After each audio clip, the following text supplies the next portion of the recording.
So in your module number 3, there are always sums on fuel injectors. These sums come for 10 marks. Generally, they come for 10 marks in your examination.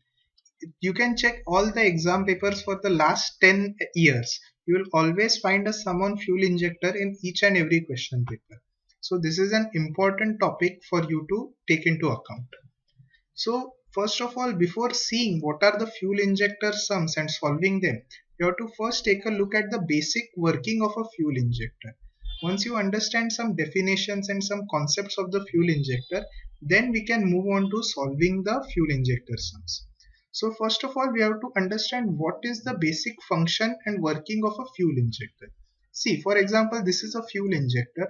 The fuel injector is injecting the fuel at a very high velocity. Okay, this is your fuel. Okay, so what are the main requirements of a good fuel injection system? The most important requirement of a fuel injector, of a good fuel injector, is that it should inject the fuel at a very high velocity. Why should the velocity be high? See, the fuel whenever it is injected into the combustion chamber, it breaks down into small droplets. These small droplets vaporize. They absorb the heat from the combustion chamber and they vaporize. This forms a mixture of air and fuel vapors, and this air and fuel vapor mixture actually burns inside the combustion chamber. So the main requirement of your injection system is what? It has to create very small fuel droplets so that there will be better vaporization and better fuel air mixture formation. So to form small droplets, the main requirement of the fuel injector is that it should have very small holes for injection. The smaller the injector holes, smaller will be the size of the droplets. And faster the velocity of injection, more will be the velocity, more will be the obstruction due to the air inside the combustion chamber, and because of that the fuel will break apart very easily and into much smaller droplets. Hence, higher the velocity of injection, smaller will be the size of the droplets form and better will be the air-fuel mixture formation. So that is why we need the injector to inject the fuel into the cylinder at a very high velocity. Okay, so how can we achieve this very high velocity? Well, to achieve this high velocity, the injector uses the Bernoulli's principle. So the injector works on the Bernoulli's principle. The Bernoulli's principle, what does the Bernoulli's principle state? The Bernoulli's principle states that the sum of the pressure head, the velocity head and the gradient head. This is your pressure head, this is your velocity head and this is your gradient head. The Bernoulli's principle states that for a single streamline, the sum of all these three heads will remain constant. So P1 upon rho g, V1 square upon 2g plus Z1 will remain constant. Okay, so this is what Bernoulli's principle states. The injector works on this principle itself. To understand this better, let us assume that there are 2 points.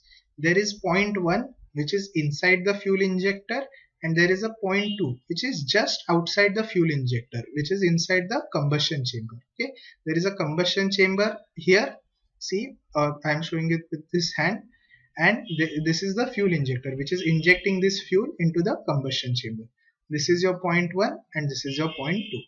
So point 1, inside the fuel injector, the pressure is very high. It is extremely high pressure.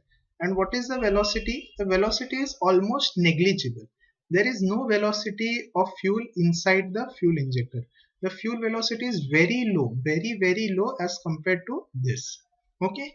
At point 2, what is the condition? See, in case of injector, when I say very high pressure, what do I mean? The pressure is almost 500, 600, 700 bars. That is how high amount of pressure is present inside the fuel injector. In case of your CRDI system, common rail direct injection system, the pressure inside your common rail can be as high as 1800 bar. So from there is a small pressure drop when the fuel comes into the injector, but still the pressure is very high. It is almost always greater than 500 bar, and the fuel which is injected the fuel at this point, what will be the pressure? Because this point is outside the fuel injector and it is inside your combustion chamber, the pressure will be approximately 20 to 30 bar, not more than that. It will depend upon the compression ratio of your engine, but the pressure is much low as compared to the pressure inside the injector. Okay, so because of this, the pressure at point 1 is very high, the pressure at point 2 is very low. So P1 is much greater than P2. Now we can see that, see, here is your point 1, here is your point 2. The difference in height between P1 and P2 is very small. It is in terms of centimeter. So for the general approximate solving of the sum, we can assume that Z1 is equal to Z2. This is not completely true. There is some small difference between them, but the difference is extremely small and can be neglected for our simple calculations. So assuming Z1 is equal to Z2, these two will get cancelled. So what are the terms which are left? The pressure head and the velocity head on both sides. As I said to you before, the velocity inside the injector is almost zero, negligible as compared to the velocity of the fuel injection. So V1 can be assumed as 0. So we are left with this term, P1 upon rho g is equal to P2 upon rho g plus V2 square upon 2g. Where P1 is what? P1 is the pressure inside the injector. P2 is what? P2 is the pressure inside the combustion chamber. V2 is what? V2 is the velocity of the injected fuel. V2 is the velocity of the fuel that is being injected into the combustion chamber. And rho is what? Rho is the density of the fuel which is being injected. Okay, so rearranging these terms, we get V2 square upon 2g is P1 upon rho g minus P2 upon rho g. So we have simplified these in all these further steps. Okay, gg will get cancelled from both sides, right?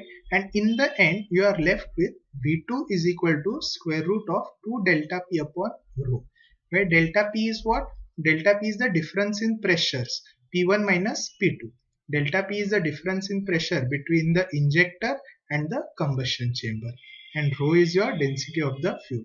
Thus you get the velocity of fuel injection is equal to square root of 2 delta P upon rho. So this is by what? This is from the Bernoulli's principle. But in this case, this is what? This is the ideal equation. This is the ideal equation of the Bernoulli's. In this, we are not considering the major and minor losses. But in case of injector, there are several small holes inside the injector. Because of these several small holes, there are some major losses and minor losses. Okay. So because of these losses, the velocity of the injection is much less as compared to the ideal injection velocity. So how can we conclude what is the actual injection velocity? Well, for that we use the coefficient of discharge.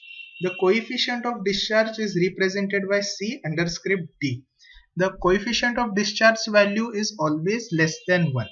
Why is it less than 1? If it is greater than 1, then the injection velocity will become greater than the ideal velocity. That is not possible. So in case of an injector, the value of CD is generally always between 0.7 to 0.9. Okay, so this is how we get the actual injection velocity. If we do not take into account CD, then we will get the ideal injection velocity without any losses. But the actual injection velocity V2 is given by CD square root of 2 delta P upon rho, where delta P is what? Delta P is the pressure difference between point 1 and point 2, and rho is the density of the fuel injected. So after the fuel injection velocity, we will see another term which is known as engine brake power. See, what is the main function of an engine? The main function of an engine is to convert the chemical power which is stored inside the fuel into mechanical power. Okay, so what is the final output that we are interested in? We are interested in the mechanical output of the engine. It is necessary for us to measure the mechanical output of the engine. For example, let us take a simple example. You have a bike and you have a car. In case of bike, the amount of power required is very less because the bike is small, only 2 people are going to sit on it. There is not much load on the bike. So the engine of the bike should be developed in such a way that the amount of power produced by that engine should be sufficient to drive only that bike. with two people on it. But if you consider another engine, your car weight is much greater than your bike weight. So your car engine, the power produced by your car's engine should be much greater as compared to the power produced by your bike's engine. Similarly, see in this case, this is a huge engine.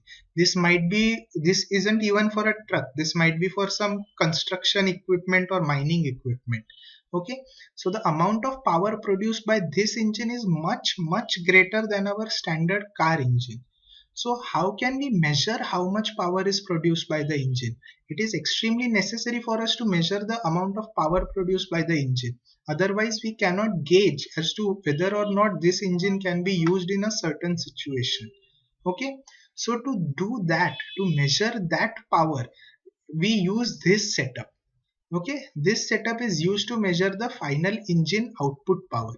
The final engine output power is also known as engine brake power. Okay, the final output power that is developed by the engine at the crankshaft is known as the engine brake power. So what is the total maximum power that the engine produces? That is known as the engine brake power. This engine brake power is generally measured using this dynamometer setup. Okay, in this case, this yellow thing is your engine and this blue thing is your dynamometer. So a dynamometer is used to measure the engine output.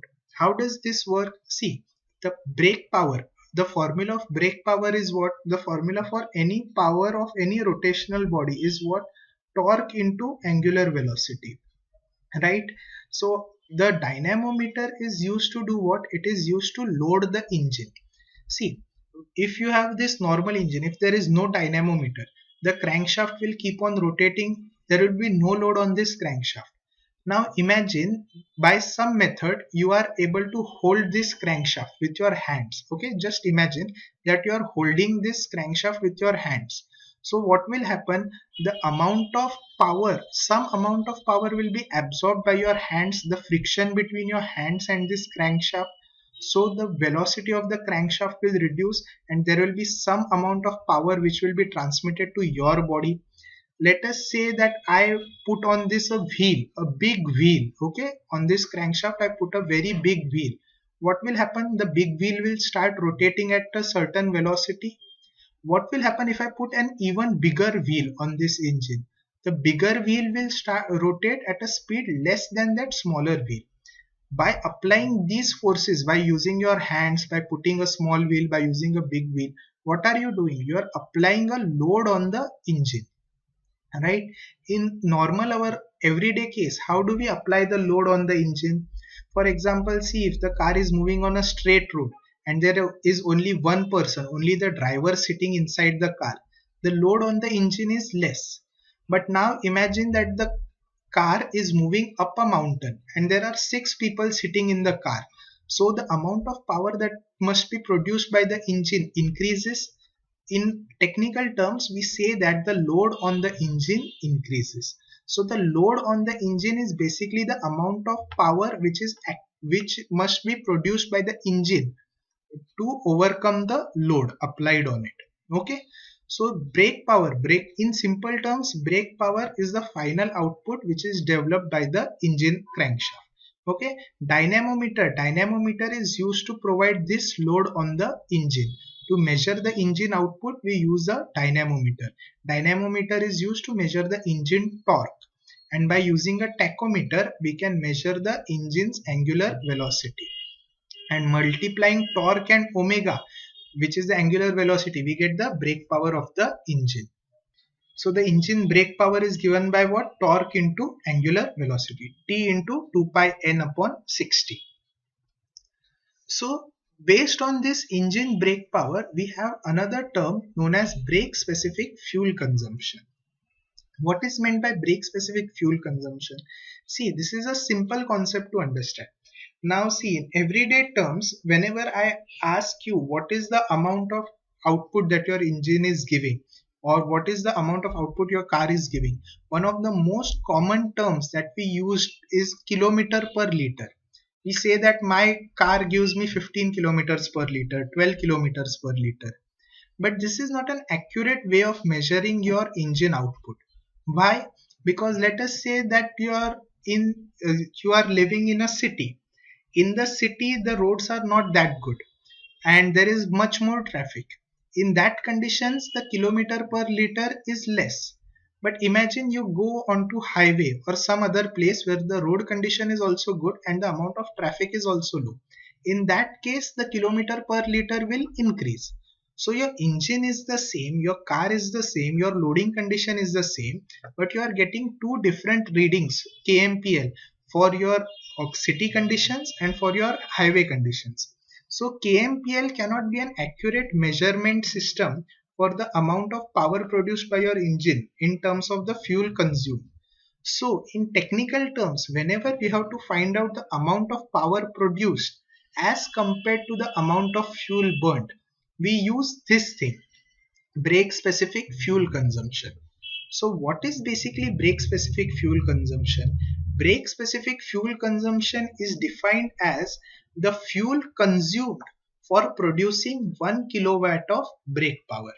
What is brake power? We just saw. Brake power is what? The final output power developed by the engine. So if your engine is producing 1 kilowatt of brake power, then how much fuel is that engine using to produce 1 kilowatt of brake power?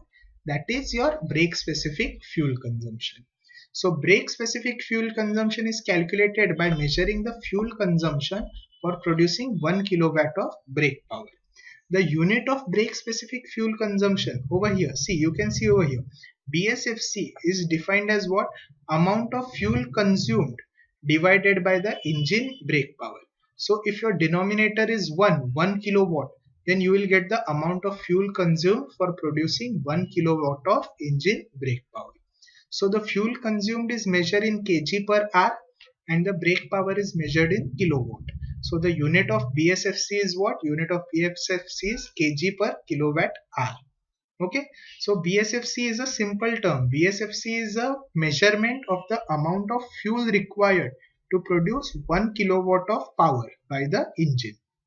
By using this, we can accurately measure how much power is produced by the engine by consuming how much amount of fuel.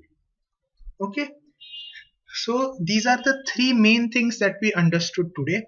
First is the injection velocity. The injection velocity formula is given by what? Coefficient of discharge into square root of 2 into difference in pressure between the injector and the combustion chamber divided by density of fuel. Then what is engine brake power? Engine brake power is the final output power of the engine. It is measured how? It is measured using a dynamometer and a tachometer. Dynamometer is used to measure the torque, tachometer is used to measure the angular velocity, and the power produced is what? Torque into omega.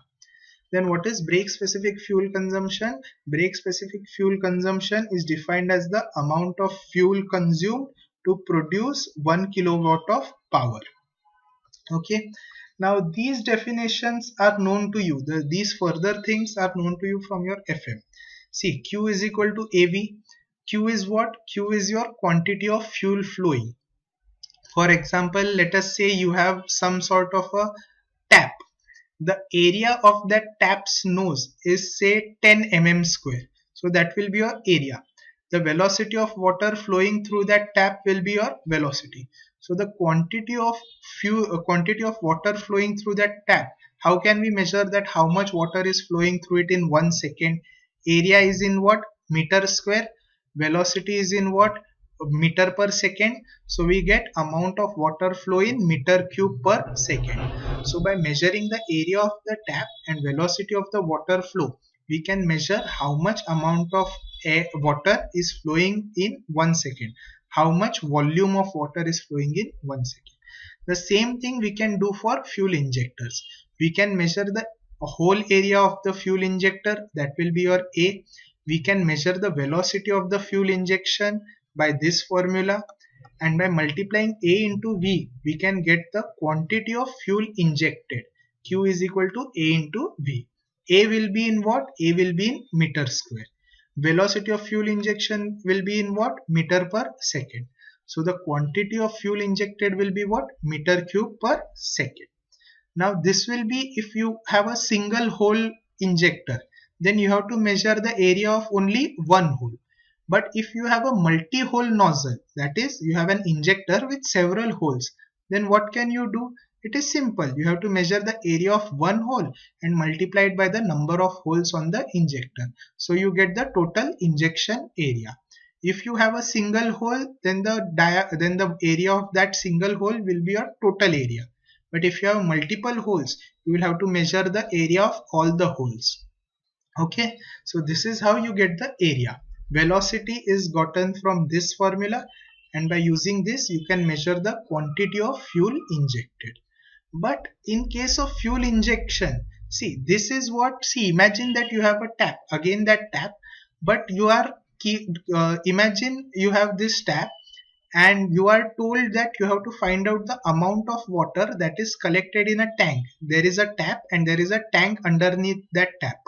Okay, so someone tells you that keep the tap open for 1 hour and calculate the amount of water collected in 1 hour. So you know the area, you know the velocity, you can do A into V, you know the area of the tap, you know velocity of the fuel. You can do A into V, you will get meter cube per second. How many seconds are there in 1 hour? 60 into 60, 3600 seconds. So you can multiply Q by 3600 and you will get the amount of amount of water collected in 1 hour. But imagine that your tap has some problem and the tap will allow the water to flow for 1 second and then block it for 2 seconds. Okay, are you understanding what I am saying? The water comes out of the tap for 1 second, then for 2 seconds the water does not come out. Again it comes out for 1 second, for 2 seconds it is blocked. 1 second water, 2 second block, 1 second water, 2 second block. So what is happening? Out of the total 60 minutes, for 20 minutes water will come out of the tap and for 40 minutes water will not come out of the tap. So your total Q that you had calculated, you multiplied this Q by 3600, right? To get the amount of water collected in 1 hour. But you cannot multiply it by 3600. Why? Because water was not coming out of the tap for all 60 minutes. It was coming out for only 20 minutes. So what you are going to do, 3600 into Q into 1 divided by 3. Why 1 divided by 3? Because water comes out for 1 second and then it does not come out for 2 seconds. So out of 3 seconds, water comes out for what? Only 1 second. So your amount of water collected will be what? 3600 into Q into 1 upon 3. This is the same thing that happens in case of your fuel injector.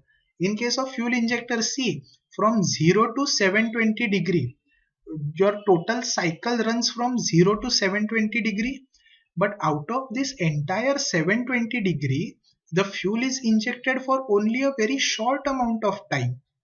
So this amount of time is the injection time in crank angle. Okay, this is generally 15 degree to 20 degree or at the max 25 degree. The fuel is injected for a very small amount of time. So whenever you have to measure the quantity of fuel injected, you have to measure it by area into velocity into theta divided by 720 degree.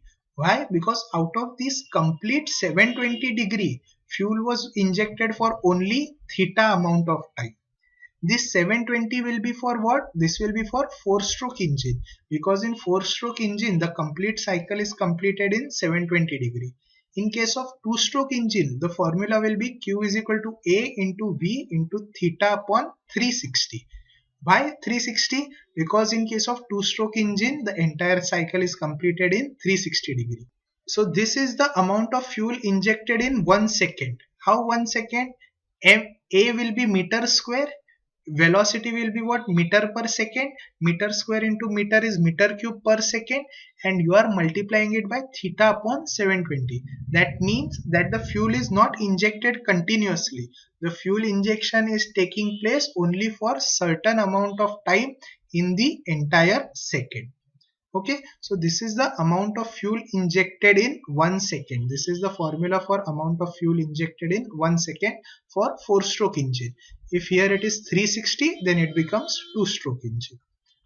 So sometimes they also ask you what is the fuel injected per injection. Well, it is very simple. For calculating the amount of fuel injected per injection, you can just calculate the amount of fuel injected in 1 second, which will be Qi, and then you can, which will be Q. The amount of total amount of fuel injected will be Q, and divided by the number of injections.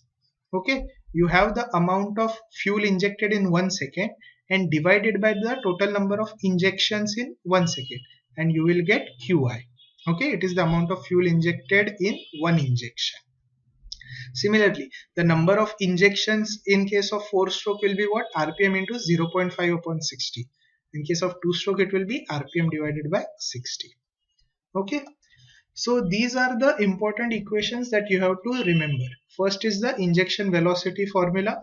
Next is the PSFC. See, the units of PSFC are also important. Fuel consumed will be in what? Kg per hour.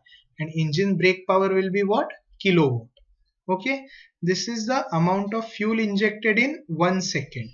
And this, of substituting this Q over here, you will get the amount of fuel injected in one injection. So these are the main formulas that you need to keep in mind while solving the fuel injection sums. Okay, thank you.